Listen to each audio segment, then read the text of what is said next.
ঈদ উপলক্ষে শিল্পাঞ্চল সাভার এবং আশুলিয়া ছাড়তে শুরু করেছেন শ্রমজীবীরা। এরই মধ্যে অধিকাংশ কারখানা ছুটি ঘোষণা করায় সড়ক মহাসড়কে বেড়েছে যাত্রীদের চাপ। তবে এখন পর্যন্ত সাভার আশুলিয়ায় কোথাও বড় ধরনের যানজটের খবর পাওয়া যায়নি। সকাল থেকে সাভারে ঢাকা আরিচা ও নবীনগর চন্দ্রা মহাসড়কে ট্রাক, কাভার্ড ভ্যান ও লরি চলাচল করতে দেখা গেছে। ঈদে ঘরমুখী মানুষের যাত্রা নির্বিঘ্ন করতে তৎপর রয়েছেন আইনশৃঙ্খলা বাহিনীর সদস্যরা। পাশাপাশি সম্ভাব্য যানজট নিরসনে বিভিন্ন রাজনৈতিক দলের স্বেচ্ছাসেবীরাও সড়কে দায়িত্ব পালন করছেন।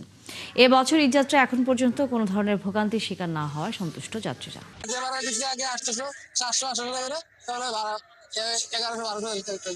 মানে যা মনে তাই ভাড়া তো চাচ্ছে 1000 টাকা চায়, 1200 টাকা চায়, কেউ 1400 চায়।